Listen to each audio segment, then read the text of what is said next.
Ladies and gentlemen, boys and girls, welcome to Healing Outside the Box. I'm Jean Tiberio, and I'm a nutritionist and a wellness coach. You're listening to episode 163, and I'm calling it How to Put the Mediterranean Diet Theory into Practice. Now, if you listen to the last 4 episodes that I did on how to prevent or slow Alzheimer's disease, you heard me flapping my gums about the Mediterranean diet. So you might be thinking, okay, I'm going to do this Mediterranean diet thing, but how does that translate into breakfast, lunch, and dinner? In this podcast episode, I'm going to break it down for you. First of all, when we in the nutrition business think Mediterranean, we think of it as a lifestyle and not just a food group thing.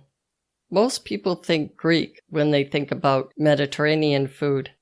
But I think the Italians have a similar approach to eating.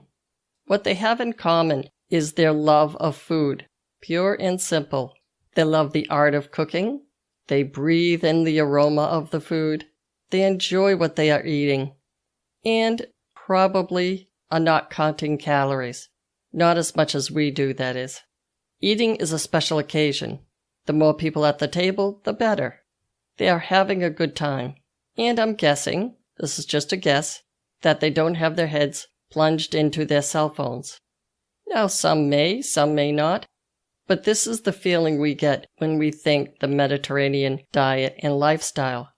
They're talking with their friends, laughing, eating slowly, and enjoying what is nourishing them.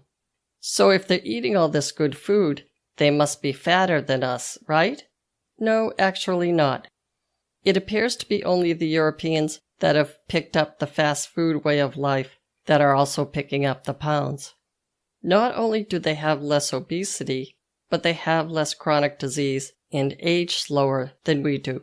So what's up with that? As I just mentioned, the lifestyle around the Mediterranean diet is based on the theory that they are enjoying the food that they're eating. They're not thinking about foods to avoid. The foods are creative. There's a lot of variety. In other words, the making of the food is part of the whole pleasure package. So what is the Mediterranean diet? Well, if I'm recommending the Mediterranean diet to avoid Alzheimer's disease, you've probably guessed that it's basically a plant-based diet. And it is. That doesn't mean only plants, and we'll get to that. There are also moderate amounts of meat, cheese, yogurt, and eggs. The emphasis is on a variety of foods rather than the same food for breakfast, lunch, and dinner every day. Portions are generally smaller, especially true for the meat, chicken, and fish. If we look at this in terms of the food pyramid, then the bottom or widest part of the pyramid will be fruits and vegetables, also nuts, beans, lentils, minimally processed grains, and, of course, olive oil. My father comes from a large Italian family. I remember him saying that they use fruit for dessert, and they fill up on seasonal vegetables. For him, entertaining the family meant a bowl of nuts in every room. So the eat liberally portion are the fruits and vegetables, nuts, beans, lentils, healthy grains, and olive oil. Now for the middle part of the pyramid. Here we have the fish and animal proteins, both white fish and shellfish, 2 to 3 times per week. Examples are cod, tilapia, salmon. The Portuguese and Italians like their sardines and anchovies. In these cultures, fish stews are popular. I'm used to doing something called zuppa de pesca, which is basically fish, and I use shrimp, in a broth-based stew, with, of course, lots of vegetables. When these cultures eat chicken, it's often as part of a stir-fry, with, you guessed it, vegetables, and usually an organic grain. Pasta, obviously, organic rice. Couscous is also popular, which is basically an organic pasta. In Italy, they like to use orzo in their stews and soups. Meat in the Mediterranean is served in smaller amounts. It's usually used to enhance the flavor of a dish with vegetables and grains. It's not the centerpiece like it would be with our meat, potatoes, and vegetables 3-spot plate. In other words, you start with a grain and then build on it with vegetables and then meats. In many Mediterranean countries, the meat is from locally grazing animals, and in some of these dishes, the meat is replaced with beans, nuts, and seeds.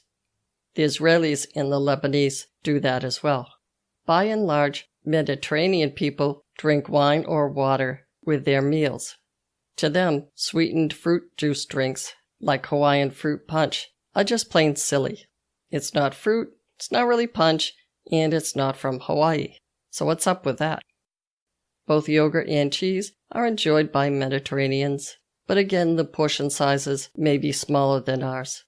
Their yogurt is usually not pre-sweetened, but it may be mixed with fruit or other sweeteners.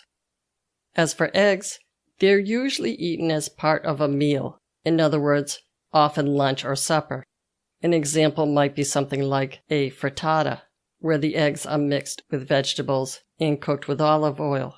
Also, in any of these cultures, herbs and spices are used to enhance the flavor. Examples in these cultures might be thyme, obviously, basil, very popular in Italy, rosemary, parsley, oregano, and then they probably add their regional favorites. Now, as for the tip of the pyramid, the eat only occasionally category, here is where your cookies, chips, cake, ice cream, and donuts come in. So the theory of the Mediterranean diet is that vegetables, nuts, and seeds are the centerpiece of the meal plan. Vegetables can account for half of the space on your dinner plate. Fruits are used for desserts and snacks. The healthy grains are used to fill you up. And most of all, enjoy what you're eating, for goodness sake. So let's bring up examples like this. If X, then Y. Number 1. If a beef burrito, then a bean burrito. Now, if you're using black beans, it may sound like you're building a Mexican dish. But so what, I say? You can use any type of bean that you like. To fill up the burrito, cut up an entire green pepper in strips, perhaps half of an onion. Use a fresh hot pepper of your choosing. I like poblano, but a lot of people like the Mexican chili peppers. Then saute the vegetables in olive oil before adding the beans. To hold your burrito together, you can add shredded cheese, but not too much. Another trick to hold the burrito together is to make your own refried beans. Sounds scary? Well, fear no more. Saute some onion and garlic, throw in a fresh hot pepper or cayenne pepper if you like, then add the beans, sprinkle with some salt and pepper, then put the whole thing in a blender or processor. And there you have it, refried beans. Number 2. If a poo-poo platter, then chicken chow mein. Sounds rather obvious here. Instead of a lot of deep-fried foods, you're going to make a stir-fry, which adds more vegetables, keeps the meat down, and is a whole lot less calories. I've got a couple of recipes for both chicken chow mein and vegetable chow mein with peanuts. I'll give you the links in the show notes. Number 3. If spaghetti and meatballs, then pasta primavera.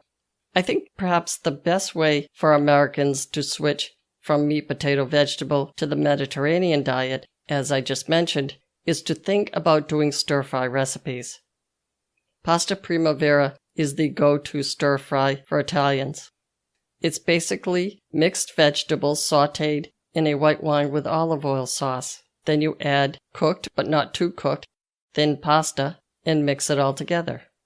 Sprinkle with red pepper flakes if you like a kick, and away you go. Basically, pasta primavera could mean almost any vegetable combination that works for you. They usually cut up matchstick slices of vegetables. The vegetables that you'll generally see are zucchini, carrots, pepper, and of course there's plenty of garlic. You can use red pepper flakes to kick it up a notch if you like, and you can substitute almost any pasta. Generally, you'll see thin spaghetti or angel here, but it really doesn't matter, whatever you like.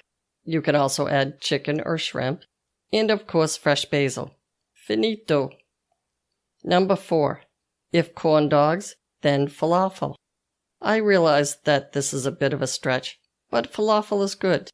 And homemade falafel, even better. If you don't like the way somebody else makes it, or you're not sure about a few ingredients, just make your own version. That's where the creativity and improvising comes in. I'll see if I can find a good falafel recipe and put it in the show notes as well. Number 5. If corn chips and salsa, then homemade pita bread and baba ganoush, which is an eggplant dip. Think you can't make an eggplant dip all by yourself? Well, let's try this. Let's say you have a 4-year-old at home, and if you don't, just pretend. When your 4-year-old says, "I can't do that all by myself," I bet you challenge them by saying, "You know what? I don't think you can do that all by yourself." Do you remember what they said? "Yes, I can." Or it might have sounded more like, "Yes, I can." Then pretend switching places with your 4-year-old. So here's me saying, "You can't make an eggplant dip. You can't follow directions. You can't find an eggplant and a pepper in the grocery store." Well, I hope you're saying, "Yes, I can," because yes, you can. And if you'd like advice, guess what? That's what I'm here for.